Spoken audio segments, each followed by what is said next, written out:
Olá, meus queridos, como é que vocês estão? Espero que todos vocês estejam muito bem. E hoje nós vamos começar então o capítulo 22 de Atos. Lembrando que no capítulo 21 nós terminamos o capítulo, né, com a história pela metade, né? Paulo ele já chegou em Jerusalém e então ele foi preso já neste momento e foi espancado, não é? E ele está sendo levado pelo soldado romano para a prisão. Porém, no meio do caminho, Paulo para e ele quer falar com a multidão, ele quer dar uma explicação, ele quer, né, permitir que Deus o use ele de alguma maneira para falar com aquela multidão enfurecida que queriam acabar com ele ali. E nós terminamos o capítulo dessa maneira. Agora, então, vamos começar o capítulo 22, correto? Vamos ver, como sempre, o que nós vamos ver aqui hoje. Bom, capítulo 22, nós vamos estudar o capítulo inteiro, ler ele inteiro, não é? E nós vamos entrar num ponto que nós vamos explicar a respeito do porquê que o judeu, né, detestava tanto o gentio, né? Vamos falar um pouquinho a respeito disso, né? Porque como que os judeus viam os gentios e por que tinha tanto problema? Por que eu estou levantando essa bola aqui, né? Basicamente porque vocês vão se lembrar que no capítulo 21, o grande estopim que gerou essa questão dos judeus irem contra Paulo foi porque eles ouviram dizer que Paulo tinha levado um grego dentro do templo, né? E um grego, então, ele seria um gentio. Eu vou explicar isso para vocês, né? E vamos lendo todo o capítulo e fazendo algumas reflexões durante alguns trechos e fechamos ele sempre com uma reflexãozinha final, ou pelo menos com um resumo do que nós estudamos aqui. Tudo bem? Então, vamos lá, pessoal, vamos acompanhar comigo aqui. Nós vamos ler então Atos 22, do 1 ao 24, né? Vamos lá. Agora é o discurso, né? Na verdade, agora, antes de eu ler, é aquele discurso, né? O que Paulo falou para aquelas pessoas, né? Vamos lembrar mais uma vez, né? Paulo, ele estava então ali sendo levado, no meio do caminho ali, ele fala em grego com o soldado romano fica espantado que ele falava um outro idioma, né? O soldado romano achava que ele era um egípcio ali que tinha fugido com os assassinos, então confunde Paulo. E Paulo fala, não, deixa, em grego ele diz, deixa eu falar com o pessoal, e Paulo vai falar com eles em aramaico, né, que era o idioma corriqueiro. Apenas uma conjectura, mas pastor, eles falavam aramaico, eles falavam hebraico, os judeus, falavam os dois. Mas assim, o hebraico, como eles entendiam que era um idioma sagrado, eles usavam apenas dentro do templo, nas leituras bíblicas e tal. O aramaico era o idioma do dia a dia. Lembrando que o aramaico e o hebraico, eles eram bastante parecidos, né? Bom, então vamos lá ver o que Paulo finalmente ele leu ali, perdão, que ele falou ali para aquelas pessoas, né? Então, Paulo falando, capítulo 22, verso 1 em diante. Irmãos e pais, ouçam agora a minha defesa. Quando ouviram que lhes falava em aramaico, ficaram em absoluto silêncio. Então Paulo disse: Sou judeu, nascido em Tarso da Cilícia, mas criado nessa cidade. Fui instruído rigorosamente por Gamaliel na lei de nossos antepassados, sendo tão zeloso por Deus quanto qualquer de vocês hoje. Persegui os seguidores deste caminho na igreja até a morte, prendendo tanto homens como mulheres e lançando-os na prisão.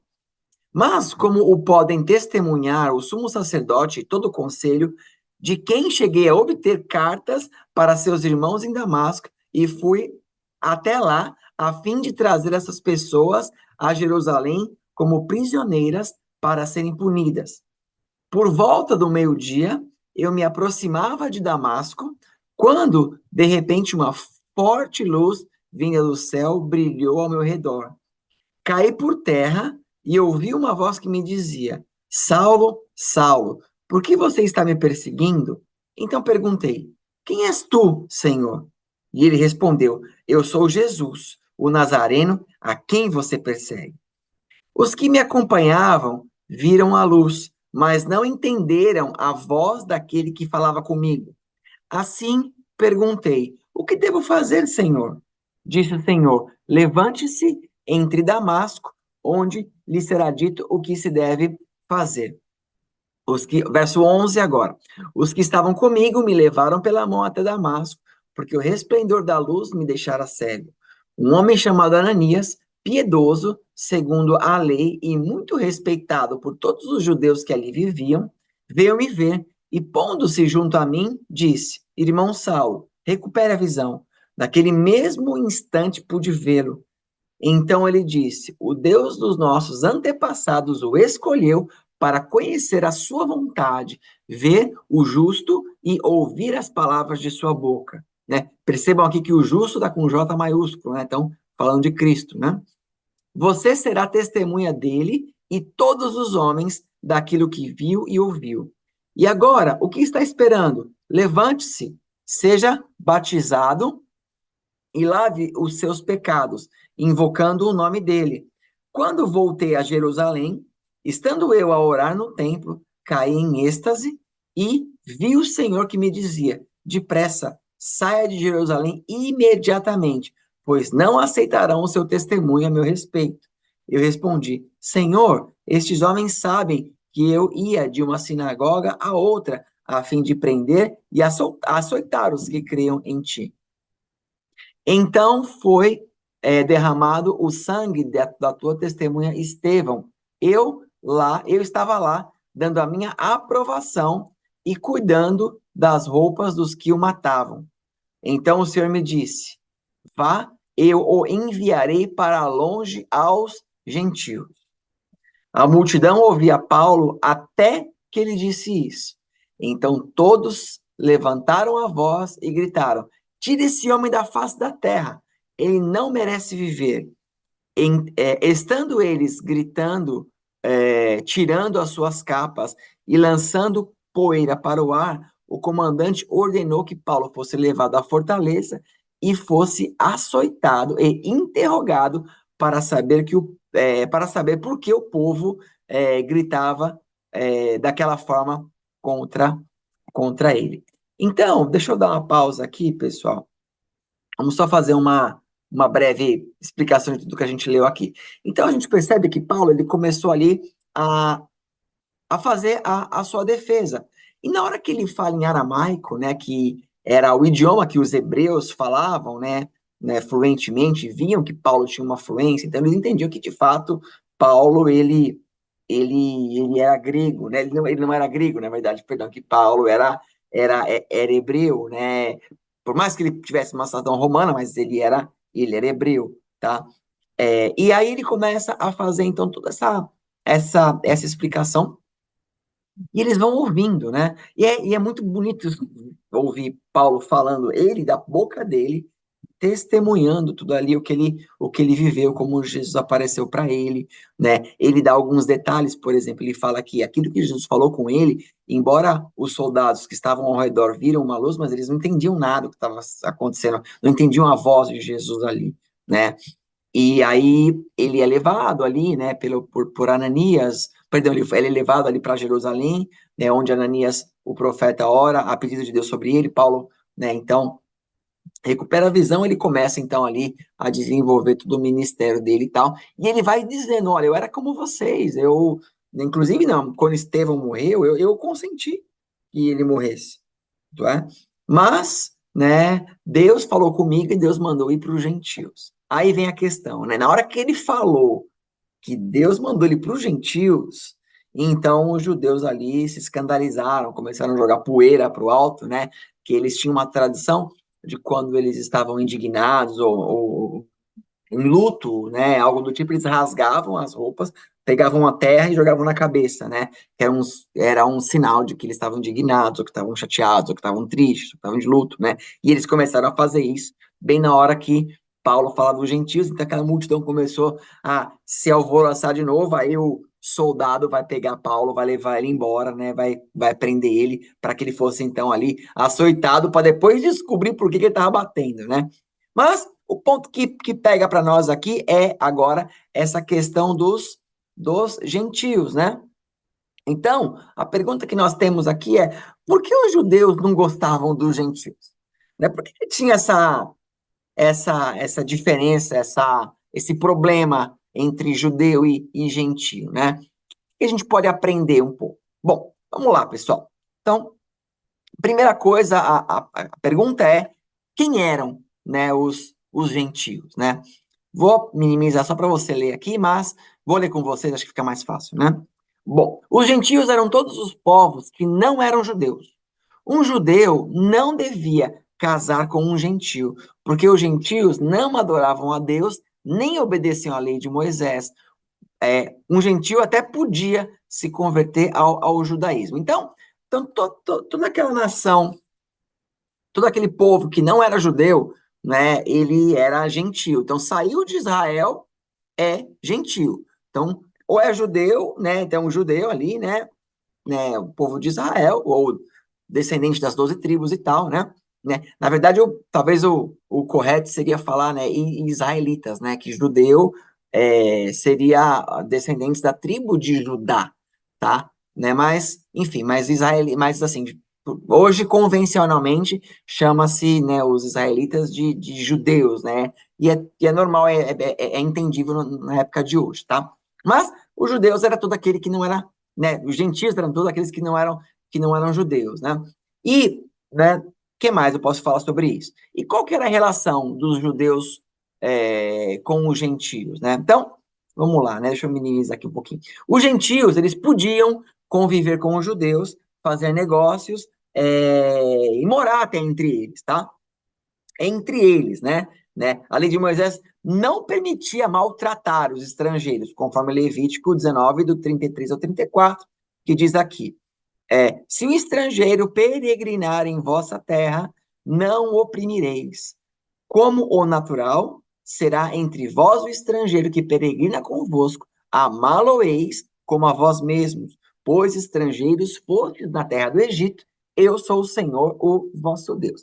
Tá? Então Deus ele não queria que o estrangeiro ele fosse maltratado. O judeu ele tinha que receber os gentios e era normal. Eles poderiam fazer negócios, comprar tecido, comprar alguma coisa, né, algum material de construção, enfim, eles poderiam fazer negócios no que fosse necessário e Deus havia dito para que o judeu não maltratasse os gentios, né? Agora, mas um gentio, contudo, ele não tinha o mesmo patamar de que um judeu, ele não tinha o mesmo estatuto de que um judeu. Então, por exemplo, né, ele não podia casar com um judeu e nem entrar no templo. Daqui a pouco eu vou falar um pouquinho melhor dessa questão do templo, tá? Mas se um gentio se convertesse ao judaísmo, né, e aí se ele fosse circuncidado, então ele ficaria mais integrado ali na comunidade judaica, né? E os seus bisnetos, lá na frente, então, seriam considerados plenos judeus de verdade. Então, havia o judeu convertido, eles sabiam que não era judeu, mas tinha se convertido, então ele tinha uma certa liberdade, ele era mais aceito, circuncidou, seguia as leis deles e tudo mais.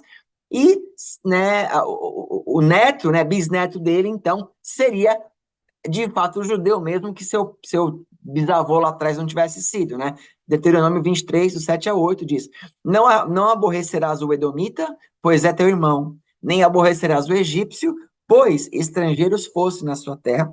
Os filhos que lhe nascerem na terceira geração, cada um deles entrará na Assembleia do Senhor. Então, era esse o entendimento que eles tinham, né, a esse respeito. Agora, contudo, como que os judeus, eles viam ali os gentios? Vamos ler aqui com vocês, ó.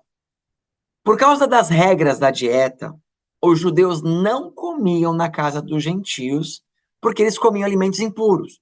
Como os gentios não guardavam as leis de pureza judaica, os judeus consideravam-nos impuros e desprezavam eles. Se misturar muito com os gentios era visto como sinal de contaminação com o mundo, né, o afastamento de Deus, tá? Então, basicamente assim, havia uma linha limite que eles estabeleciam entre eles e os gentios, né? Então, por exemplo, eles podiam fazer negócios, né? De repente, se acontecesse ali ter um casamento que não era o normal acontecer, mas se acontecesse, mas se o povo se convertesse e tal, então nós vimos anteriormente que eles, até os netos, né, bisnetos ali, eles entrariam e virariam judeus de verdade. Porém, os judeus, eles olhavam para os gentios, que eles chamam de goim, né, que é a palavra em hebraico para gentil, eles olhavam os gentios como um povo impuro, sabe? Então, eles não entravam na casa deles para comer junto, eles não se relacionavam muito, né, assim, de proximidade, eles não frequentavam os mesmos ambientes, né? E até se você for lembrar, quando o apóstolo Pedro ele vai na casa de Cornélio, ele entra e fala com Cornélio, "Olha, você sabe que nós, né, judeus, nós não temos a prática de comer na casa dos gentios, mas eu estou aqui porque Deus, né, disse para eu vir, né, naquele momento que vai começar, então, o início do evangelismo para os gentios, né? Agora você pode me perguntar, mas por que essa diferenciação, pastor? Olha, em resumo, pessoal, se você for lembrar da história do Velho Testamento, você vai ver que, de fato, os gentios eles tinham práticas que deturpavam aquilo que Deus queria. Então, os gentios, eu digo, vamos supor, os egípcios, os babilônios, enfim, essas pessoas, eles adoravam outros deuses com D minúsculo, faziam sacrifícios, faziam rituais, sacrificavam pessoas, né? Eles tinham práticas alimentícias, práticas sexuais, eles tinham um monte de coisas que era abominação aos olhos de Deus. Então, naquele ponto específico da história, Deus não queria que o povo dele se misturasse com esse povo para que eles não pegassem as práticas pagãs e trouxessem para dentro do arraial cristão, digo, para dentro do arraial hebraico. E mesmo assim aconteceu. Por exemplo, você vai lembrar que quando Moisés ele vai subir lá no Monte Sinai para receber as tábuas da aliança e toda a questão do tabernáculo e tal, ele passa ali, né, 40 dias ali longe do povo. E o povo que estava ao cume do monte ali, eles começam a achar que Moisés tinha morrido. E eles começam dizendo, nós precisamos aqui de um Deus, né? Precisamos ter um Deus para adorar. E aí, então, eles fazem lá aquele bezerro de ouro, né? Aquele bezerro de ouro na verdade, o Deus com D minúsculo egípcio Apis, que é um boi, né? Eles fazem aquilo e começam a adorar aquilo. Percebam, eles tinham já saído ali do Egito, estavam caminhando para a Terra Prometida, e por terem convivido muito tempo com os egípcios, né, os judeus, os hebreus, né, eles haviam já se corrompido em alguns aspectos. Então, num momento que eles acharam que o líder deles, Moisés, havia morrido, que talvez Deus os abandonou, ou que talvez Deus precisava ser adorado de alguma forma, eles tinham uma necessidade, né, de repente fazer como os egípcios faziam, né? Então, Deus ele havia dado, né, direções para que eles não se misturassem, né?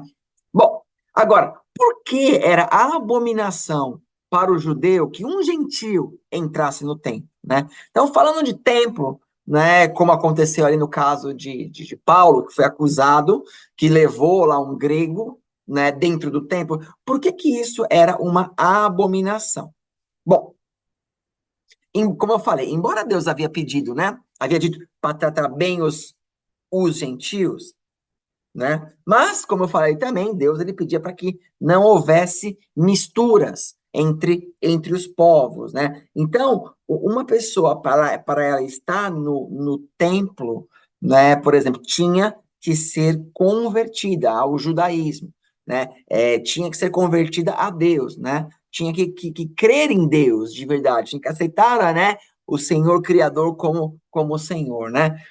Então, isso acontecia muito grandemente antigamente. Nessa época, os judeus, eles carregavam ainda muito das tradições passadas, eles faziam disso a ferro e fogo, né? Então, muitas leis que eram ditas, né, eles pegavam aquilo e eles entendiam que aquilo tinha que ser daquela maneira, né? Mas eles não tinham ainda percebido, obviamente, né, que Jesus Cristo havia chegado, que é o filho do Senhor, que é o filho de Deus, né? E ele havia mudado essa questão, né? Então, né? Agora, pastor, eles se baseavam em quê nessa questão do templo? Eles se baseavam nesse texto, ó, Números 18:7. Diz assim: Mas tu e teus filhos, contigo cumprireis o vosso sacerdócio no tocante a tudo que é do altar e a tudo que está dentro do véu. Nisso servireis. Eu vos tenho dado o vosso sacerdócio em dádiva ministerial. E o estranho que se chegar, morrerá, né? Então eles pegavam esse texto, eles diziam assim, olha, então uma pessoa que ela é profana, ela não pode entrar no templo porque ela vai morrer, né? Ela vai profanar o templo, né?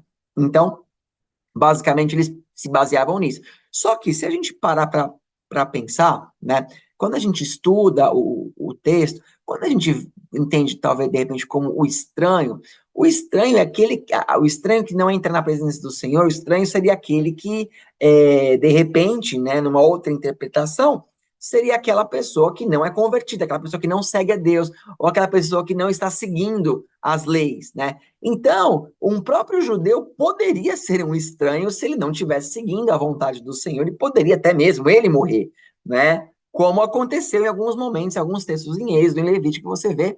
Por exemplo, os filhos de Arão, a palavra vai dizer que eles levaram fogo estranho no altar e foram mortos na hora que fizeram isso, né? Porque havia toda uma questão, né? Deus enviou um fogo do céu, aquele fogo não poderia ser apagado e as ofertas tinham que ser queimadas naquele fogo.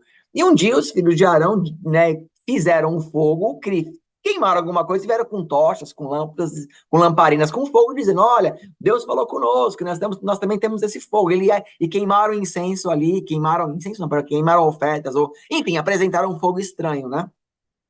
E aí Deus os consumiu, porque eles estavam profanando, né? Então essa profanação, ela não era necessária somente para os não judeus, os gentios, mas era para todo aquele que não seguia, por exemplo. Mas os judeus não entendiam assim. Eles entendiam não, que se é judeu pode e não judeu não pode. Eles levavam isso a ferro e a fogo. Até para corroborar isso, pessoal, eu peguei uma matéria, ela está em inglês, tá?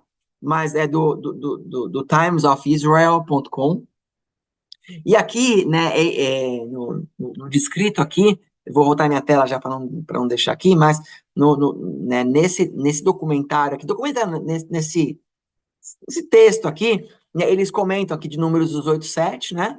Então, eles falam, né, que o segundo templo, né, que é o templo na época de Jesus, o segundo templo era realmente, era totalmente impuro um gentio entrar no templo, né? E eles falam, né, por exemplo, que a exclusão né, você retirar os gentios era de acordo com essa escritura, né? Que você não poderia seguir e tal, então tem uma interpretação, isso era contra as leis judaicas e tudo mais. Mas, em resumo, né, o judeu, ele segue um livro, além da Bíblia, além da Torá, ele segue um livro chamado Talmud. Né? O Talmud, ele, em resumo, né, ele é um livro onde estão registrada toda a tradição oral. Né? Então, eles entendiam assim que Deus deu uma revelação escrita para Moisés, porém, alguns detalhes, ou detalhes dessa revelação que Moisés escreveu, Deus falou para ele oralmente e Moisés não escreveu isso. Isso acabou passando de um para outro, no boca a boca.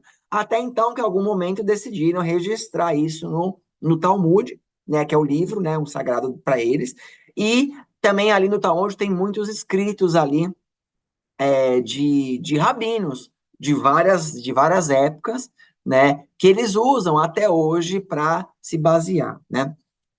Aí você pode me perguntar, pô, pastor, por que a gente não usa o Talmud? Bom, com todo respeito aos nossos irmãos judeus, né, o Talmud, ele tem coisas realmente estritas judaicas e tem muito pensamento pessoal de um rabino ou outro, né, que ela não é base bíblica para você, para nós, pelo menos, seguirmos.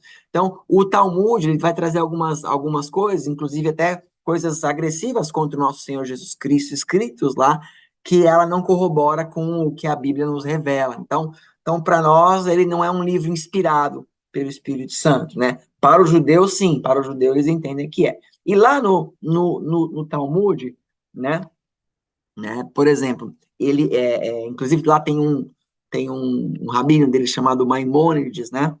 Ele declara aí, né, no livro, né, Leis da Construção dos Templos, capítulo 7, do 15 ao 22, basicamente ele vai dizer ali que para o judeu o templo ele é como se fosse o céu na terra, né? Então, se o céu é sagrado e se o templo é sagrado conforme é o céu, Então, para eles, assim, se o templo é sagrado, só pode entrar no templo pessoas que são consagradas, pessoas que pertencem ali, pessoas não impuras, né? Eles entendem que o templo ele tem hierarquias. Então, por exemplo, no pátio do templo, que seria o átrio, então é permitido que, né, em alguma parte ali os não cristãos, né, eu digo os não judeus ou os gentios entrassem, né? Porém, dentro do templo, né, então ali só iria só judeus, né? E mais profundamente no templo, algumas outras repartições do templo, né, no santo lugar, Santo dos Santos, por assim dizer, apenas níveis altos de sacerdotes poderiam adentrar ali, porque ele entende que no céu é dessa maneira, existem camadas, existem lugares que alguns podem entrar e que outros não podem entrar, tá? Mas o que eu estou dizendo para vocês aqui, embora não esteja, né, totalmente contrário o que a gente entende como cristão, mas tem muita coisa aqui que é muito pensamento judaico, né, que não cabe a nós, por exemplo. Nós entendemos que a igreja é para todos, né? E o Senhor Jesus morreu na cruz, né? E ele apresentou um modelo de igreja, a igreja cristã que estamos nesse momento estudando, que seria para todas as pessoas, né? Então você não faz acepção de quem entra na igreja, porque todos são filhos e vivemos o mesmo Deus, né? E isso, né, que eu estou dizendo, né, ele vai corroborar, né, com o que Jesus nos ensinou. Ó, então, quando Jesus veio, ele aboliu todas essas distinções, tá bom? A salvação é para todos.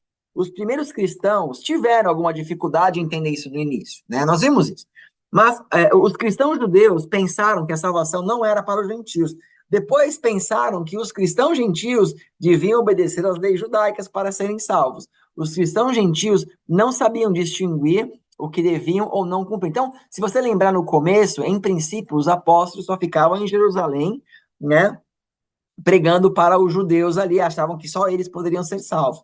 Depois, Deus ele abre isso, né, e passa então a pregar para os gentios, e em princípio eles achavam que os gentios tinham que seguir as leis judaicas, mas depois também isso é quebrado, né? Algumas leis sim, mas outras leis cerimoniais, por exemplo, já não, né? Então, um texto que corrobora o que eu estou dizendo, Romanos capítulo 3, do 29 ao 30, que vai dizer: Deus é Deus apenas para os judeus? Ele não é também o Deus dos gentios? Sim, dos gentios também, visto que existe um só Deus, que pela fé justificará os incircuncisos e os circuncisos, né? Eu li ao contrário aqui, né? Mas basicamente é isso. Então, os rituais de purificações judaicos já não precisavam ser feitos, porque Jesus nos purificou naquela cruz, né? O sangue de Jesus nos purifica, né? Então já não há mais judeu e gentil aos olhos, né, do Senhor. O foco mudou, né, de não se contaminar com o mundo para contaminar o mundo com Jesus. Então, antigamente, né, em princípio, Deus ele guardou o povo para que o povo não fosse contaminado pelas tradições pagãs, mas conforme o tempo passou, Jesus Cristo veio, justificou, e agora é o contrário, né? Aquele que é justificado em Cristo já não se contamina mais com o mundo, porque o Espírito habita dentro dele, né? Então ele sabe o que é o certo e o que é errado, não se contamina mais. Então, ao contrário, ele vai para o mundo para contaminar o mundo, entre aspas, com Cristo. Amém, pessoal? Então, essa é a questão do judeu versus o gentio, por assim dizer. Vamos continuar, Atos 22, do 25 ao 30. Enquanto o amarravam a fim de açoitá-lo, deixa eu voltar aqui minha tela. Lembrando, né, que Paulo fez aquele discurso, os gentios queriam pegá-lo aí, o soldado romano levou Paulo para a prisão e agora está amarrando Paulo para bater em Paulo, né? Paulo disse ao centurião que estava ali: Você tem o direito de açoitar um cidadão romano sem que ele tenha sido condenado? Ao ouvir isso, o centurião foi prevenir o comandante. O que você vai fazer? Este homem é cidadão romano.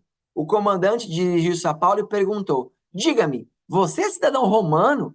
Ele respondeu: Sim, sou. Então o comandante disse: eu precisei pagar um elevado preço por minha cidadania. Respondeu Paulo: E eu a tenho por direito de nascimento.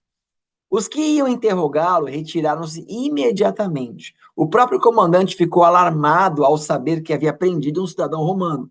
No dia seguinte, visto que o comandante queria descobrir exatamente por que Paulo estava sendo acusado pelos judeus, libertou-o e ordenou que se reunissem os chefes dos sacerdotes e todo o sinédrio.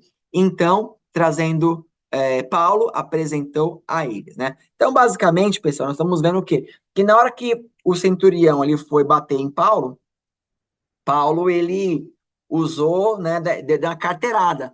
Ele falou, olha, tem certeza que você vai bater num cidadão romano sem que ele seja condenado ou julgado? Julgado aí, condenado?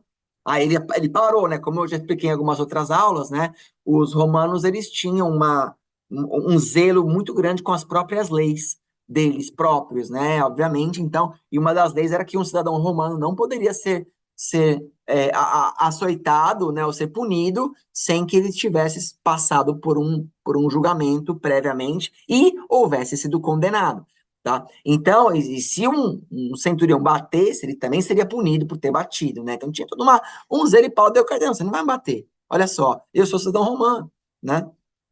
Então, agora, Paulo, ele vai acabar sendo levado agora para o Sinédrio, né? Onde estavam ali os sacerdotes, os fariseus, os saduceus ali, que vão agora, eles vão julgar Paulo, né? Então, Paulo está saindo desse julgamento romano para ser julgado ali para o Sinédrio, pessoal. Então, aqui nós estamos encerrando esse capítulo 22, né? Que nós tivemos bastante até, né, conversa aqui a respeito dos gentios e tudo mais, né? Então, por assim dizer, nós vemos então Paulo levantando a sua defesa, né, falando ali com os judeus, e só que os judeus, eles, embora eles ouviram tudo que Paulo dizia, e até então estavam até, de repente, concordando que é possível Deus ter falado com Paulo para ter feito um chamado diferente e tudo mais, né? Haja visto que Paulo, ele foi instruído por Gamaliel, e Gamaliel era um homem muito respeitado ali por eles naquele momento, né? Até hoje por assim dizer. Mas Paulo, na hora que ele fala dos gentios, pronto, acabou. Né? Na hora que ele falou que ele foi chamado. Então, porque eles tinham essa religiosidade, né? Essa religiosidade que eles não conseguiam enxergar aquilo que Deus estava fazendo.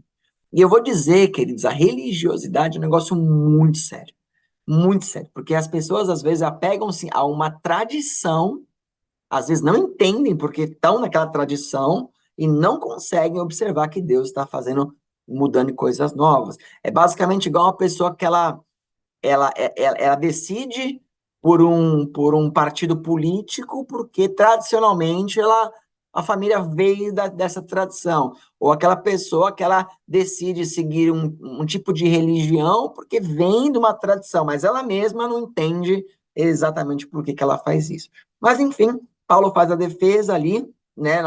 Nós, no meio disso, podemos tirar a lição de estudar um pouco a respeito dos gentios, por que o judeu viu o gentio como algo, né, uma abominação em alguns aspectos, tá?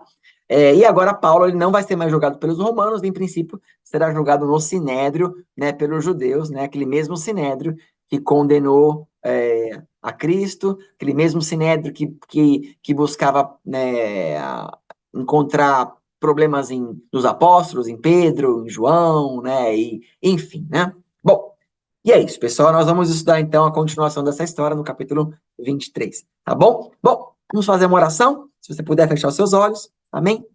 Aleluia. Senhor Deus e Pai, no nome de Jesus Cristo de Nazaré, nós louvamos e agradecemos o Senhor por este momento, por mais uma aula, por mais um capítulo lido.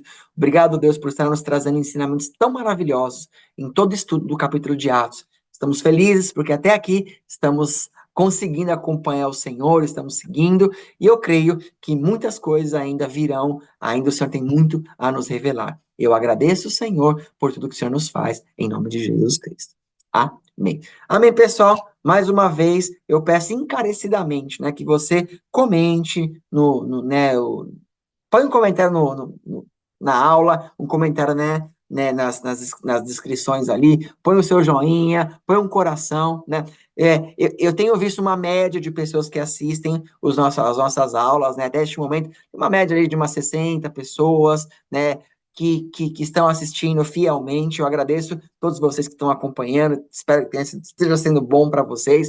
Contudo, né, às vezes tem um, dois comentários, então o YouTube acaba não achando que é um conteúdo relevante, né? Se você acha que é relevante, põe um comentário, não precisa escrever muita coisa, escreva lá, ó, gostei, bacana, põe um coração, põe um joia, né? E a gente segue tentando divulgar aí, né, esse estudo que Deus está nos entregando. Contudo, amém, nós não estamos buscando views ou likes ou remuneração nisso, vocês sabem que não, né? Estamos buscando apenas que cada um aprenda e se aprofunde mais no Senhor. Amém, pessoal? Bom, fiquem com Deus, Deus abençoe. Vejo vocês no capítulo 23 agora. Aleluia.